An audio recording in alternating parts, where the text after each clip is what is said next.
how did you like come to grips, I guess, with it, right? Like sometimes we're in denial. When did your work kind of shut down, or you had to work from home? So I think I started working from home in March 2019 or So pretty soon May after. 2019, something like that. So 2020? yeah, 2020, yes. Yeah. So the way I got through it is by, it's weird because I didn't tell myself it's going to get over. Because a lot of people were like, oh, it's going to be over by June. But looking at history, I told myself it's not getting over. This is going to be at least for 1 year. So just convincing myself for the truth instead of having that hope and getting that hope betrayed, that kind of helped. But also it helped knowing that I wasn't alone in this. Just seeing that other people are also not outside and having fun, it just felt okay. There's no problem in having some boring time by myself. And I really enjoyed that because it was, enjoyed as much as I could, but yeah, I feel like if I was seeing everybody enjoying and I'm the only one isolating, it would have been really tough. But the fact that everybody was going through the same thing really made it easier. And it was very apparent because in the beginning of the pandemic, you try to connect with your friends a lot. And then that decreases over time because, again, not everybody has a lot to say, especially there's not a lot going on. So you just get used to it. And then there's the internet. So you can always like talk to people. I wasn't just talking to my friends and family. I was talking to anybody and everybody, strangers and whatnot. Topic was just quarantine, isolation, boredom. And there were other bored people who wanted to talk as well. So that really helped. And also having roommates really helped. So just seeing people going through the same journey. So you mentioned isolation. I think, every given person on earth to some point must have been affected by isolation when the pandemic happened. And you said you tried to focus, so you quit your job, you moved to a different city, and you were just focused on the now, doing things that made you happy. What were some of those things? So the first initial was sleeping, really, just catching up on my sleep and eating. Because I was so stressed, I wasn't eating as much. And then when, there's a saying, only when you give up everything that you can really find the true meaning of happiness. So that's exactly what I did. I gave up everything and every comfort I knew of. I wanted to start from scratch. And it was something like just trying to eat good food at first. The first month was just eating 4 meals a day, nutritious meals, and getting into the habit of eating. And then I started going for walks in the morning, then going to the gym. That's the ultimate way for me to boost my mood. And then I used to engage myself in these long art projects. Like some of my drawings would take like 10 hours long. Okay. And that would really help me because I'm looking forward to something. And then I would have these different ideas. I'm going to study this, I want to do that, I want to do this. So I would go on LinkedIn Learning and go through those videos. So slowly as the months progressed, I felt like I was building myself for something. So I didn't know exactly where I wanted to go, but I was trying out different things. And that was helping me to learn where I wanted to go. So you mentioned arts. Tell us a little bit about this. Is it a passion of yours? Like, what are some of the things you painted or? So the passion, it ignited more in the pandemic than ever before. But when I was young, I was always into art and dance and writing and things like that. So I used to just find pictures on Google that inspired me. So I'm not a really great artist. I like to do pencil shading more. So I like to draw emotions, like the emotions on people's faces. It's really hard, but I enjoy doing that. So that, just drawing that facial expression would take me a while. Wow. So connecting that to emotions and putting that into drawing, helping, I guess, figuring out ways that you can work or keep yourself healthy during the pandemic. Yes. Then how was the transition now? Kind of when things started opening up, or there was some restrictions lifted. How was that transition back? Difficult, but not as difficult as working from home. So I remember recently, because of my work, I had to throw a graduation ceremony. Okay. And even though I've had social anxiety before, it doesn't bother me so much now because of practice. But I was just thinking that graduation ceremony, it's in person. I haven't done anything in person in so long. Yeah. I'm so comfortable talking to people on Zoom, on Teams. Virtually, yeah. Yeah, and even just making phone calls, because that's the primary, that's my main work.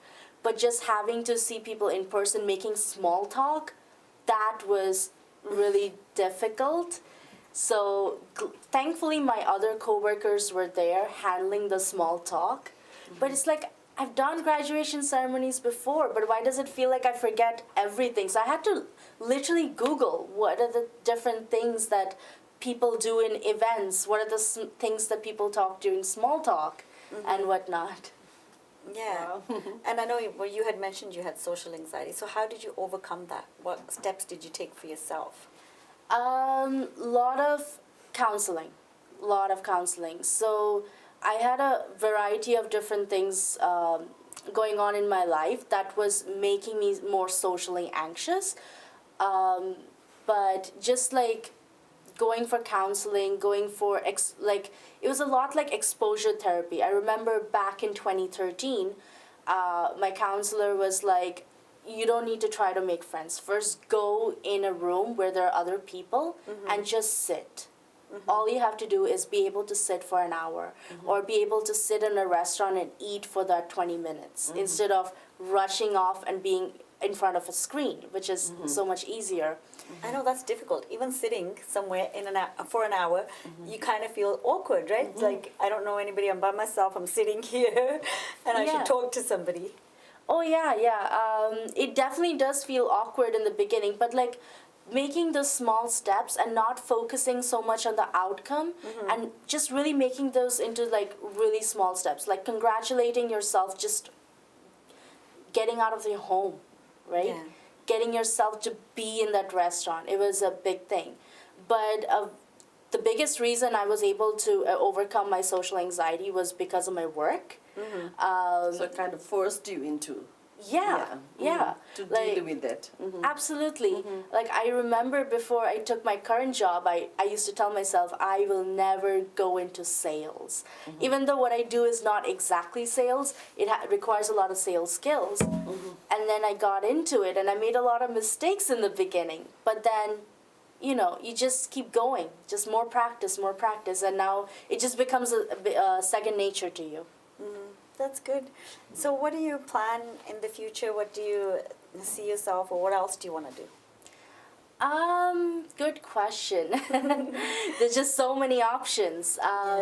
So in the future, for now, I'm going to be taking from September a business analytics course. So I really enjoy my job right now, and so I do want to work in the social sector. Or maybe corporate sector, but I want to work with people. But I also want to add numbers to it. So I want to analyze the different numbers and data in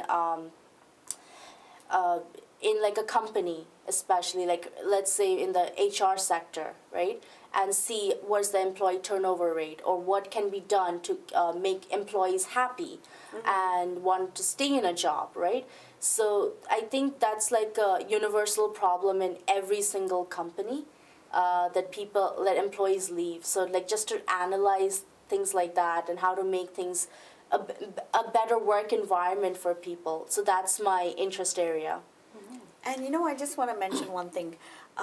So you said you want to work with people, but you also had social anxiety, and sometimes we have the perception of people that don't understand what that is that the person doesn't want to see people or doesn't want to engage, but that's not the case. It's the anxiety that prevents you from doing that. So, like you said, I want to work with people. You had social anxiety. It's not that you don't want to engage or you're not social. it's the anxiety that prevents that. Yeah, absolutely. Like, I feel like everybody, most people at least, have that innate need to socialize, right?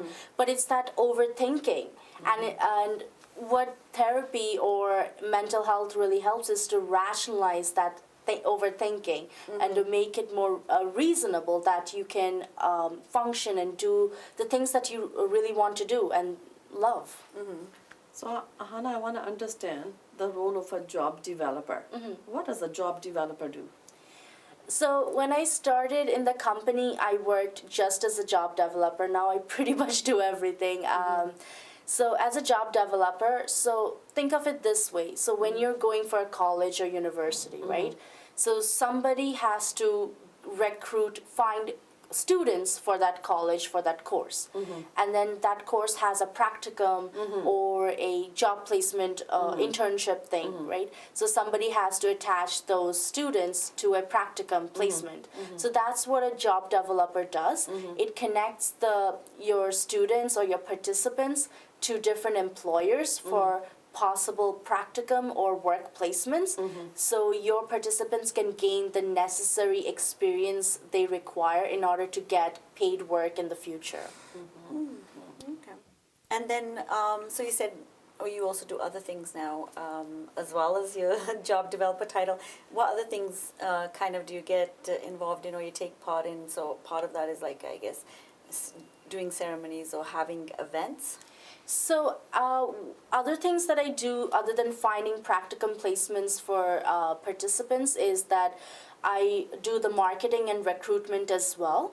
Okay. So we like the program itself, like how to market it in social media, how to make sure your marketing is targeting the right audience, and also the recruitment process to really do motivational interviewing, like to figure out how motivated this person is, what are the needs of this person, like developing like an action plan, right? Like this person would like to achieve this job.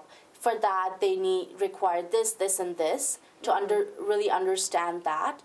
And also, I do a lot of things that requires a lot of coordination skills.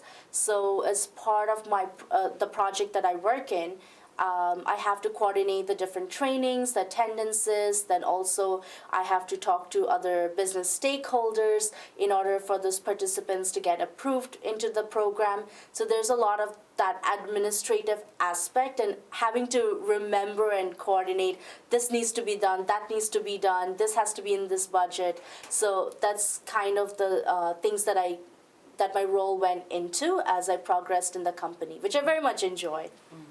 And so you work with a lot of new immigrants, is that right? So yes and no. So yes, we do get a lot of new immigrants in our that come to our company and our program, but we work with anybody in the community.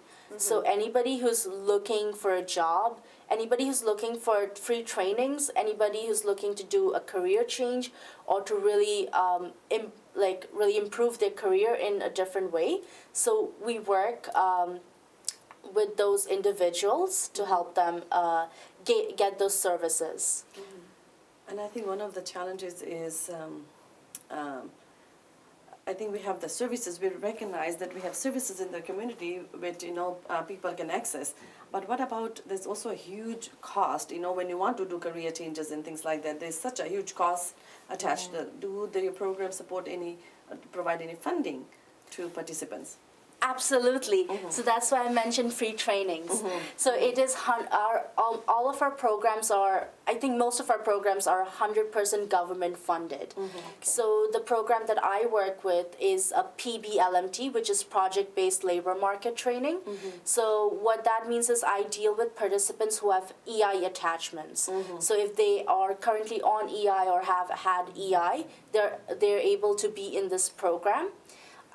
There's also other criteria to it as well, but if they're approved, it's the government that's funding for their college training, for their work gear, for transportation supports, all of those things. So it's a huge chunk of money that is actually, that goes in, that's a cost in running that program, but I think it's very amazing that the government is funding this, because a lot of people are able to improve their career or find jobs in job markets that are very in demand.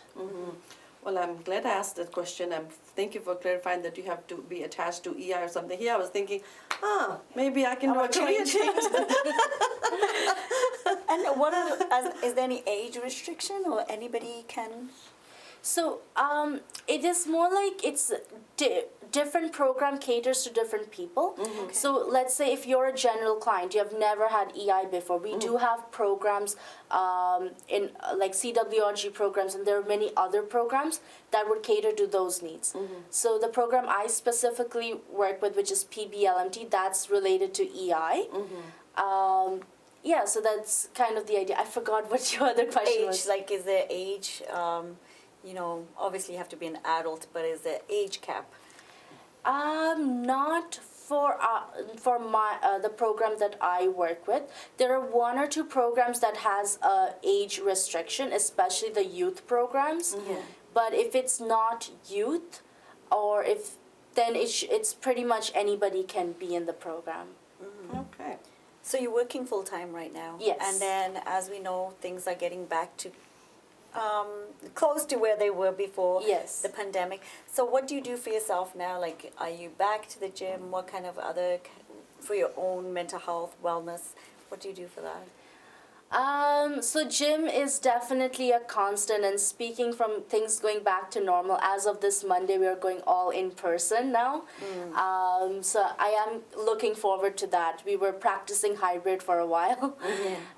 So yes, I do go to the gym. I wish I had more time like I had before to go to the gym, but yes, I go to the gym.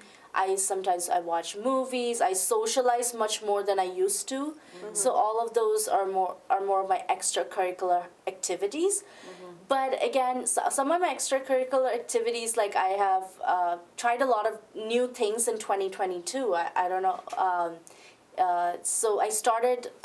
So in the summers, I usually go for roller skating. Okay. And then like really winters, like I go for ice skating. And then this year I tried skiing for the first time in Whistler. So yeah. And how was that? It was difficult, but it was so exhilarating. Like something I'll definitely try again for sure. Yeah, so that's good.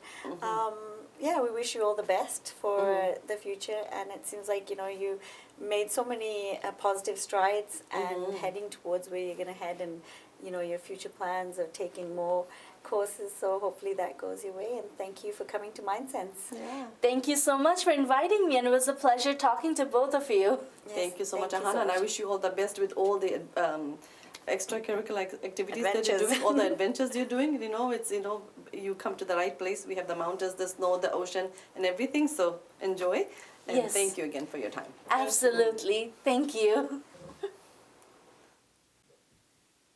So I think it was nice hearing the story of Ahana, and also with everything opening up now, some people that have been isolated, talking about the social anxiety, going back, having such crowds of people, and also people are unsure of what the pandemic, and are we all safe? Should we take off our masks? I think obviously there's all the government information out there that mask is not mandatory anymore. The vaccine passport is not mandatory anymore. But I think it's a personal choice. Our individual safety is our responsibility. Like I think like for me, I'm still going to Costco. I'm not comfortable not wearing a mask. Oh, okay. Like I feel like I want to, and I do. But the good thing is that when I go to the gym now, it was very hard to work out in the mask. Yes, So that's one exactly. place that I give myself, if there's enough space, then I feel more comfortable working out without a mask. But I think with shopping, and when I see lots of people, I still feel like I need to put on a mask. Yeah, I think, like you said, it is a personal choice of wearing a mask or not wearing a mask, and obviously, like the gym it's harder to work out with a mask, or other places like yoga. So where there's a benefit of no mask, and What have you found in terms of like workplace, going back kind of gradually into meeting face to face again, or having those meetings? I think for me, I really enjoy the face-to-face meetings. I'm a very social person. I like that interaction. To be able to see people's emotions when you're actually speaking to them. I think, not able to see their body language and everything, because we know that body language is more than 70% of the Yes. conversation, right? So words are just sounds to me, but I think when we can do in person, when I can actually see person's emotions, I think then that's when I am able to gather like the whole context of a conversation. So I really enjoy that. But I know that a lot of religious events are happening Oh too yeah, now. that too, yes. I know, and it's Ram Navami, the Hindu celebration of Lord Rama's birthday, and I've been going to the temple a couple of times. And like I remember going to the temple last week, and I was like, oh, okay, there's like 100 people here. So, but there was lots of space. But then going back, it was like 200 people there. And then you know what, the social, the personal anxiety of, oh, I have been exposed to so many people. So it Yes. had happened to me. And I'm sitting there and thinking, I'm exposed to so many people. Now I'm going to be going home, and I'm going to be exposing my family to, I don't know if I'm being exposed to anything here or not. But that made me feel like I need to take some extra precaution, and also not just exposing my family members to, but I would be going to the office and now exposing my co-workers. So I woke up in the morning. The first thing I did is did a self-test. Of Oh. course, like I think psychologically I'm working myself up, thinking I think I feel a Sore throat. sore throat or this or Yes. that. But to alleviate my own anxiety around that, I woke up to do a self-test, because then it also provides me with a comfort that I'm assurance, right? That my family is going to be safe, and everybody that I'm going to expose to it's my responsibility, not to just me, my family, but also the people that I'm in the company of. Yeah. How about for you? Yeah, I think I don't think I'm that worried. I guess because we were in the sector where we kept working. So I mean, yes, the other aspects, like you said, religious ceremonies, or going, to the religious places where you're not having to sit, social distance, and all of that is gone. And then, yeah, it is also the stress of having so many people back in your bubble, like in your surroundings, which you kind of not have to do or be used to, where we didn't think about it before the pandemic, where, even interacting with other people, meeting with other people, was just, you went and did it. You didn't think about it, or you thought you were at risk, where now maybe you're just thinking, taking extra precautions, using hand sanitizer and getting back. Things opening up, I guess, which is good for travel, families coming, or, being able to visit Yes. your family, relatives, friends, so which is good, and also the border has loosened up. Yeah, so I did travel during pandemic too, and I think I had to pay a lot to get testing done. So Yeah. this is certainly, it was very costly to do the PCR test to come back to Canada. So Canada doesn't require any testing for fully vaccinated and non-symptomatic people, which is good. But also, one of the things I just wanted to share with you, I think over the past 2 years during the pandemic, it had become like a norm to not feel this face-to-face connection with people, because we are so doing things virtually or just on the phone and things like that. But now I'm like, as I'm starting, and I feel like, oh, I miss this, because I think when you're friends, when you could actually do a hug, then you feel like, oh, I have missed this. Yes. That It's okay that to hug. connection is always, it's okay to hug now. It's okay. Yes. Yeah. So I'm somebody who likes my circle very small. And but the people in my circle is important to me. I want to be able to hug them, and and touch them, and not just pick up on the phone. And so I think I'm liking where we are at, and I hope that we continue to take precaution, as much as we can, because we don't want to obviously go in another lockdown. As you're reading in the news that there's so many other provinces where there's lots of positive numbers. So just keep taking care of yourself. Yeah, and also, like learning from this, and really taking care of your mental health, because when we go back and we sometimes overwork or go back into those same cycles, so just being aware of that. And you make a very good point. I think, Meena, when we look at our lives, prior to pandemic, it's like, we always on the go. Yes. Pandemic taught us how to slow down, and to take care of ourselves. And I think one of the most important, key things is to do self-care. Yes. And sometimes we're not even able to pay attention to our own mental health because we are not even focusing inwards. We're so busy looking outwards. Yes, So, exactly. yeah. So just taking care of yourself and your mental health, and be sure to connect with us at at mindsense.tv, and let us know, give us some feedback or any comments. We always welcome those. And thank you for watching. Until next time, this is Meena J. And this is your host, Rita Chan. Buying or selling a house is a difficult process. Get Brent Prakash from Sabah Realty Limited to find you your dream home, whether it's your first house, upgrading, or investment property. Always at your service with a fast, friendly, and honest opinion, Brent Prakash will guide you through the entire process. Get in touch with him today for a free, no-obligation consultation at 778-840-5866. I understand how important it is to have a place called home, and it's frustrating using your hard-earned money on rent.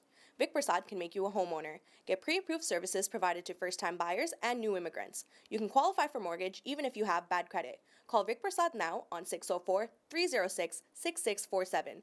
Vic Prasad is associated with Craft Mortgages Canada Incorporated. I understand how important it is to have a place called home, and it's frustrating using your hard-earned money on rent. Vic Prasad can make you a homeowner. Get pre-approved services provided to first-time buyers and new immigrants. You can qualify for mortgage even if you have bad credit. Call Vic Prasad now on 604-306-6647. Vic Prasad is associated with Craft Mortgages Canada Incorporated. Buying or selling a house is a difficult process. Get Brent Prakash from Sabah Realty Limited to find you your dream home, whether it's your first house, upgrading, or investment property.